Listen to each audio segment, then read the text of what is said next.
saying out loud. Ladies and gentlemen, welcome to today's episode. Ladies and gentlemen, welcome to a Tuesday with your boy Evan. Evan. Been fighting hornets. These whores are on my nuts, but I've been fighting hornets. Sometimes speaking is hard for me. Ladies and gentlemen, welcome to today's episode of 7 Minutes in Evan, where we get deep inside of Evan. We talk about current events. We talk about whatever comes up. All right, that's the crazy thing. Your boy has a attention span of a goddamn goldfish. And that goldfish in particular was raised by rabbits because that goldfish likes to go down rabbit holes, okay? Welcome, ladies and gentlemen, Tuesday. Officially tax season over. Unless you had to get that tax extension. Didn't meet that deadline, got to get that extension. Is there anything more depressing than having to get that extension? Is there anything more depressing than having to pay taxes? Paying taxes is the most ridiculous thing. I understand what it's for. I understand what the idea of taxes are supposed to be. But that's not what's happening. Paying taxes is like the worst. It feels like the worst GoFundMe campaign ever. It feels like you're giving money to a GoFundMe and the person you're handing it to has a little pinky ring. And there's like, yeah, no, I got to go by the jewelry store real quick. They got this sick chain there. But thank you for your contributions to our society. We're gonna make your life really good by giving us this money. Oh, and then as they're walking away, he's like, "Hey, yo, Vito, I got the deposit for the jewelry." That's what it feels like, and you're like, "Yeah, nothing I can do about it." If anybody showed me you can't do anything about taxes, fucking Blade. If they locked Blade up, what are they gonna do to your boy? Okay, you just gotta do it. Ain't nothing to it but to do it. It would be great though if this has been a topic that's been beat to death. Here's the truth about all podcast topics. They've all been beat to death. They've all been talked about till the end of time. Taxes has been talked about by every single person in this world at some point in a generation. Every joke you could say about taxes has probably been said, right? That's like most things. This is something I've been trying to do and figure out about jokes. There's so many jokes and there's so many memes now. It's all weirdly cross-pollinating where you're seeing memes be turned into jokes and jokes being turned into memes. And it's just a weird thing. Like you guys wouldn't. This is one thing I see about especially memes and reels and TikToks and all these trends. You'll see something kind of go viral and then you'll see 1,000 people do the same exact thing. And you're like, oh, that is so weird. Like you're just like, let me just copy this just to get views. I'm like, that's not being funny. That's not being original. You're just copying a trend. And then here's what's also crazy. In the past 2 weeks, whenever the fucking Oscars things happened, I've heard at least 3 or 4 comedians go on stage and say, do you know what Chris Rock got after Will Smith slapped him on his face? Fresh Prince. He got Fresh Prince. And I was like, oh no, you did a meme on stage. You did a meme on stage. Where do the lines cross? What do we do? What do we do in this world where jokes and memes and everything's just cross-related? What's crazy though, in comedy, like the history of it, there was always these speculation about, especially Saturday Night Live and the amount of theft that goes on in Saturday Night Live. Apparently there was something where it was like, if you submit a package to Saturday Night Live with some of your pitches in it, by submitting that package, they can make your skits without ever having to pay you. It's just like, hey, if you want, this is what you're doing, you're submitting for this. And it's like those SNL casts, like the writers, they're known thieves. Known thieves. All the late night people, They would even go, like there was a thing known about like the industry in LA that they would go to comedy shows and literally steal comedians' premises and then go turn them into skits, take the punchlines away and put those into skits. And it's just like, it's so weird. It's so weird. But what was I going to say? Oh, there was all that stuff about so many late night shows where they've just stealing, like people have gotten so lost in the tunnel of like just stealing ideas and then just turning it into like some of the segments that are on late night shows. I feel like Amy Schumer got in trouble for that. Like a bunch of skits on her show. Even in her stand-up, there was a, what do they call it when there's a, everybody's has the same thinking. And it's like, I forget, but basically there was a lot of overlapping ideas in her stand-up. I don't know. But it makes you wonder. This is one thing that I think is cool about what is currently happening with social media and reels and entertainment in general, is we're almost breaking down all the layers of what entertainment is and the requirements for what is entertaining.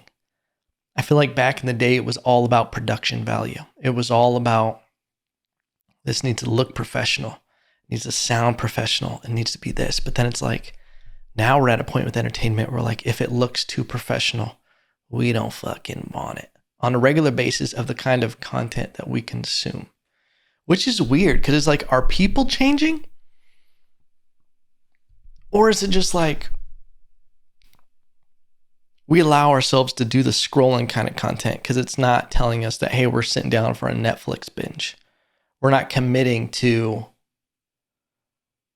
being lazy. Like it's almost like a Trojan horse way of being lazy. The fact that it's on our phone. We're just there. We're in between working. We just open our phone for a second.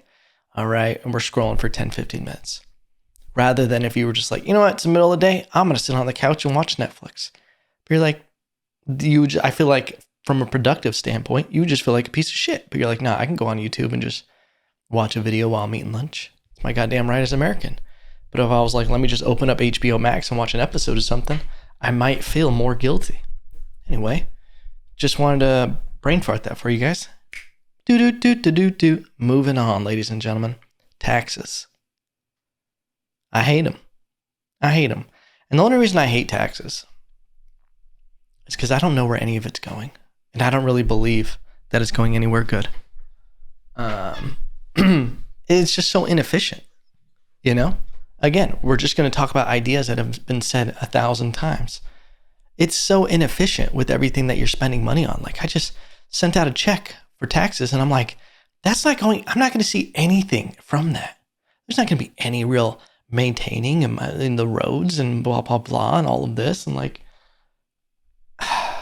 there's just so much inefficiency in our government that we need to Elon Musk take over Twitter and then take over the government. There was whispers about how the government might try to step in if Elon Musk buys Twitter.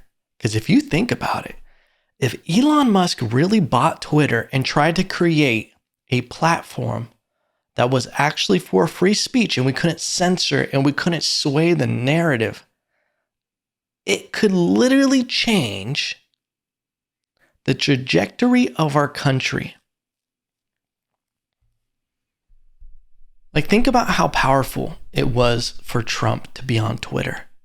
Whether good or bad, it was powerful. Think about the cesspool that is Twitter right now.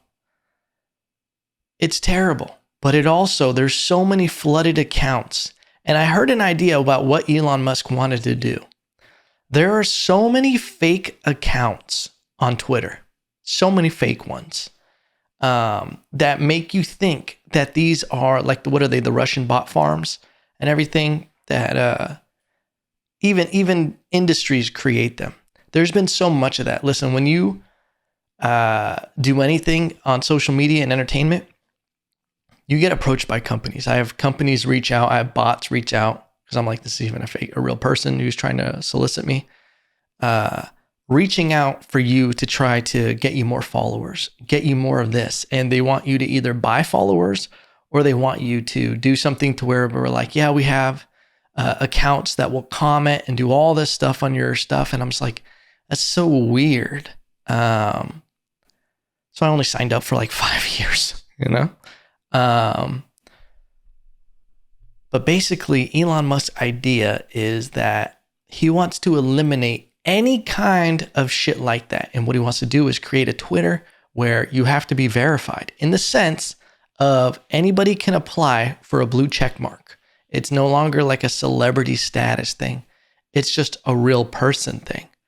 That if you have this blue check mark next to your name, it means that you're actually an individual. It's the same thing that if someone's talking shit to you and you go to their account on Instagram and they have 0 pictures and they have a fake picture, you're like, oh, this is just, it's not a real person, you know? But that was like old school internet, or like when someone was just an egg on Twitter where they didn't have a profile picture, you wouldn't take anything they said serious. But they've gotten they're black belts at that shit now, where it's like real full accounts where you go to their page, they got a whole bot family. They got, 1,000 other tweets that are about nothing to do with what this is. They're posting regularly. They're going on vacation and shit, and just like seeming like a real person. And that can sway people's ideas even enough. Listen, you don't have to churn everybody. You don't have to like make this crazy 90-degree angle of just like, everything's got to change. You just tap it. 1%, just in one direction. And if you're trying to push a narrative and someone posts something and you go, take 20 accounts and disagree with this person, and I want 19 of those to be about this. I'm not going to give an example. Fuck it, we'll talk about the vaccine. I want 19 people to say, get the vaccine, be a hero, blah, blah, blah. I want 5 people to be like, no, this, you don't care about people. George Bush doesn't care about black people, that kind of shit. And if you're just the one person reading 20 comments, it's only the bot comments and they're all against this, you're going to go, well, shit, I don't know. Okay, well, maybe this is the right thing. I don't know. And it's enough to sway you. There was a study done. I forgot what book I was reading. It was some productivity book. But basically one of the examples they gave of the way society works is that they did this experiment and they had like 19 people. I'm just saying 19 people. We'll say it was like 15 people in on the study. And there was only one person who was actually the real patient, but he thought there was like 15 other people also being studied. And they had one person like at the front of the class, and he would hold up a picture and he would say, what color is this? It'd be really easy. It's like a purple flower. Everybody would go around one by one saying what color it was. Purple, purple, purple, purple. And then he'd put up a picture of 2 lines. And one of the lines was longer than the other line. And they had everybody go around this time, but instead of saying the right line was the longer one, they all said the shorter line was longer. And so they'd be like, line B, line B, line B. And they'd be studying this person who actually knew that line A was longer. And you would see the panic and anxiety in his face, realizing, wait, am I wrong? And then you see this battle within him. And then this motherfucker would change his answer. Even though he knew that he picked the right line, he must have been wrong because everybody else in the study said that he was wrong. Without even telling him directly, it was just by watching observing other people's opinion swayed his opinion on what he was seeing. Bars, ladies and gentlemen. Think about how powerful that is with Twitter, where you have millions and millions of people congregating with ideas and opinions. And it's like in our human nature to want to be part of drama and gossip. So we go and click the comments. All right. We're going to see what debauchery and vile filth is going on. They're all like those little creatures that Ursula had in The Little Mermaid, just down there, just those are all the people commenting on Twitter. But you read it, and it blows my mind, some of the people that you see on there. That would all go away for the most part, at least a huge number, if we got people verified on Twitter, if they wanted to post stuff. I don't think that if you don't want to post things, you have to get verified. You don't even have to get verified. But here's the thing. We will stop paying attention as much to these people commenting things if they don't have that blue check.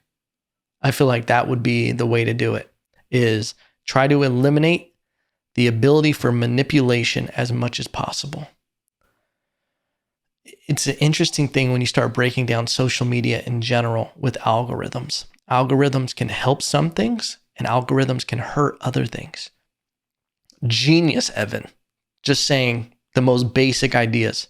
But even if you look at like the way TikTok and Instagram and all these, social media platforms, which is crazy because you talked to me a year and a half ago, 2 years, I would have been laughing at TikTok. I would just be like, this is the silliest thing. And every time the words tick and talk come out one after the other out of my mouth, I die a little bit inside, because you're like, it is like TikTok has become a real player in the game. Why? Simply by its power and what it can actually do. So much so that in China, their TikTok is so much different. They know it's dangerous. And instead of pushing, the stupidest content ever, they're pushing more science-based history, engineers, trying to get kids into these ideas of, what they could do with their life, and trying to motivate them, cultivate a better society. But here, it's just fucking titty balls and OnlyFans promotions and just the dumbest content. But think about how powerful it is if we were able to start eliminating the idea of algorithms and narratives being controlled by a board and an owner that is, controlled by politics and these kind of ideas that need to be swayed. Because think about all the stuff that went on with Facebook, all the stuff that went on even with Instagram, anything that they could get behind this whole inciting violence shit. There was so much that got lost in that blanket, even if it was comedians making jokes that would get banned because they used certain words that weren't even bad words. They're just like, oh yeah, I had a buddy who's like, he wrote like, yeah, y'all burn down the house for me, or like, burn the roof down or something like that. And they blocked him from using Instagram because he was talking about a show. And he basically was just saying like, yo, y'all kill it tonight, burn the place down, as a joke. And they fucking banned his account. It's like silly shit like that. Anyway, ladies and gentlemen, we've gotten way too serious on this Tuesday. This is something that popped up. I have to pull up the article, but this is mind-blowing to me. There was a man who jacked off on a Southwest flight. Not only once, this man jacked off 4 times. A man is facing federal charges after he allegedly exposed himself several times in front of a female passenger during Southwest Airlines flight from Seattle to Phoenix. It was a 3-hour flight, and this man jacked off 4 times. Now, here's the real questions we need to be asking. Is this clickbait? Okay? Because when you say, if a buddy told me, hey dude, I just jacked off 4 times in 3 hours, I'd be like, first of all, you're a serial killer. If you are self-pleasuring 4 times in 3 hours, can't be my friend, pal. Okay? Because this is a problem. And here's the other thing. Are you doing it to completion? Okay? Because how in a 3-hour flight? This is the greatest advertisement for male enhancement pills if he could swing that. Okay?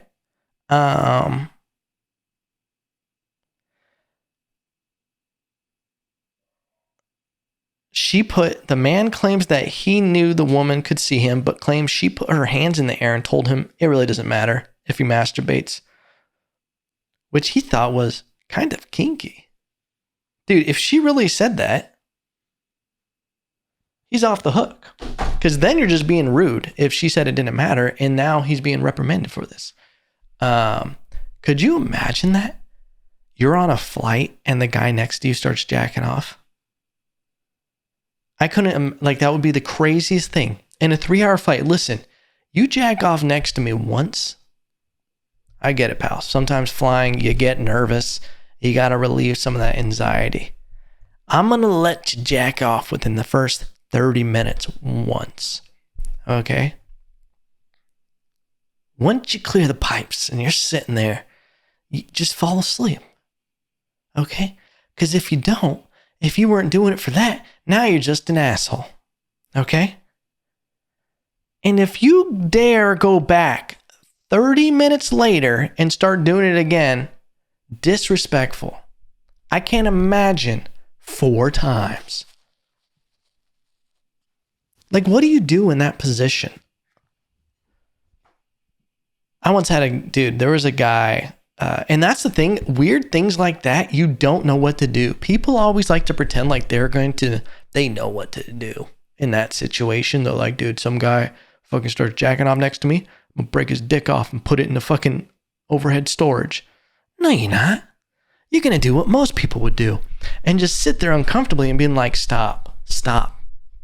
That would probably be my go-to move. In all reality, if some guy just started jacking off next to me, first of all, is he doing it enough so I can, I know that's what's happening? Is it exposed? And I'm like, oh, you are jacking off, sir. I might just press a little doo-doo and just wait to see what they say. Be like, I would like some peanuts and not to see this man's nuts. 4 times. What a trooper, What a trooper. Hey, but I'll still fly Southwest. They have the best flights, the cheapest flights. None of that fucking having your seat assigned. You just walk through like a savage being like, can't sit here, I remember I flew on a Southwest flight and fucking Ice-T was on that shit. I said, oh shit, Ice-T. What's up, Ice? Talked to him outside before we got on the plane. It's weird when you talk to someone, especially a celebrity. I was like, shit. I think I was 17 at the time. Was talking to him and Coco. And super cool guy. Really nice. Didn't need to be that nice to us. Anyway, he was great. Get on the flight. And then I'm stuck next to him. When he was obviously boarded first, but he's sitting right there just looking forward.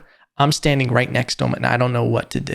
There was a holdup of the line and we already acknowledged that we were next to each other. I had nothing else to say and I just stood there and I felt uncomfortable. He must have felt so uncomfortable. I can't imagine that. I feel like looking back though, I handled it correctly. I didn't go, Ice-T, it's me again. What's been going on in your life since we talked last? That's the last thing he wants. If anything, he just wants to kind of look forward and not have to deal with people being like, Ice-T, I love Cop Killer. Crazy song.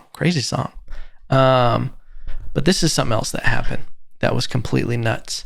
There was a transgender, we're going to get into some dicey topics, a transgender inmate at a police facility, a jail, that got 2 other, wink, women pregnant. Hey, we gone too far. I didn't even know this was happening. There are transgender. Dude, why would you not elect to be transgender and go to female prison? Simply for safety. This person,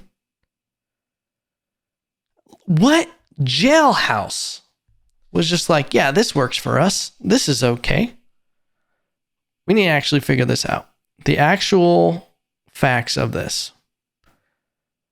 Because I'm just like, how does it get away that far? 2 inmates at New Jersey all-women's prison become pregnant after consensual relationship. At least it was consensual, okay? One of y'all is not like the other. Dude, if I'm going to prison, your boy's switching teams. One of us. I didn't even know that was a thing. I didn't even know you could do that. How many inmates at male prisons right now are going, see, I didn't know that was an option. Some people get to jail and they're like, hey, I'm gay for the state. No. I'm transgender for the state. I'm transgender for the bender. Okay? Because now the jail system has changed. I'm going over there. I'm getting my hair braided and I'm going to be someone's girlfriend. A female's girlfriend. Okay? People ask me all the time, Evan, how is it? You've been in Texas for a little over a year. How do you like it? How's it compare? There's one thing that I've always heard, a through line about Texas that I've always that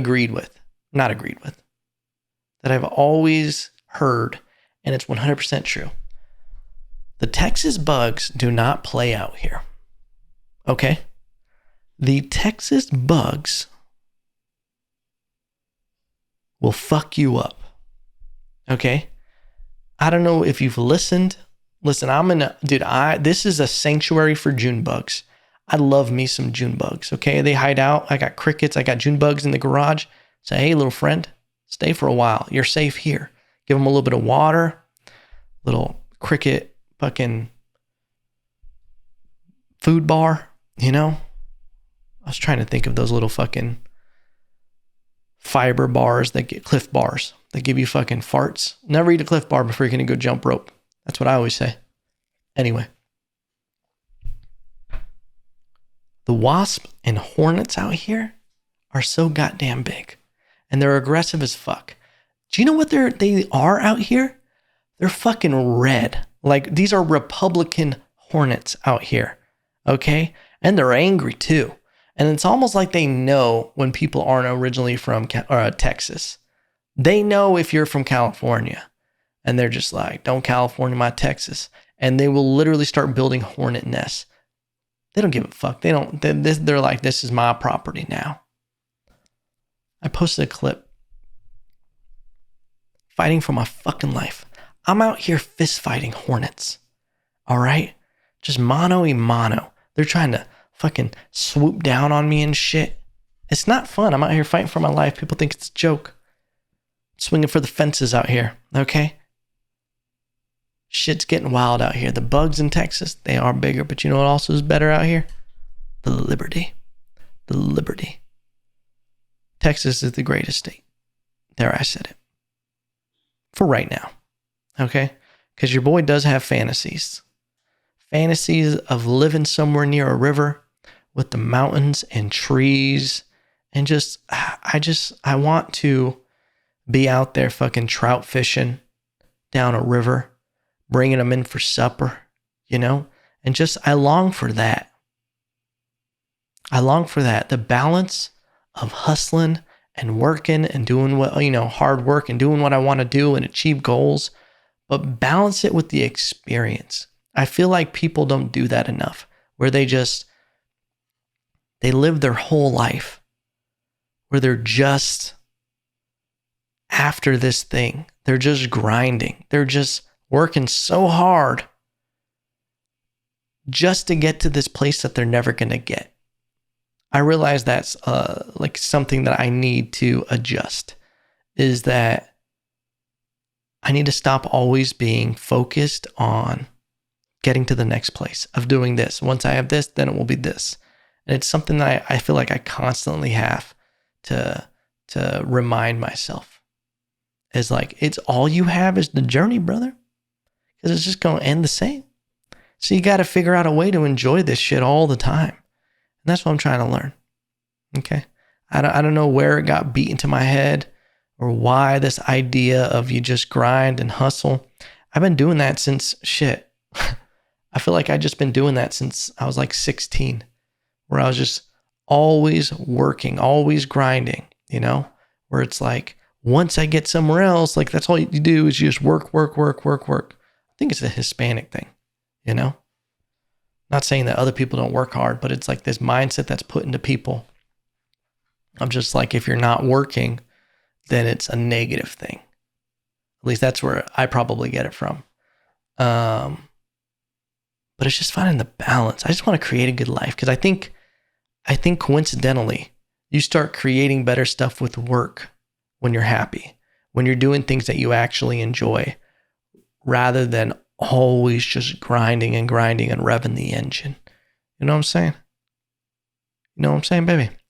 Anyway, ladies and gentlemen, I hope you guys enjoyed this episode. I hope you had a good Easter. Whatever the fuck you did, you hit some eggs.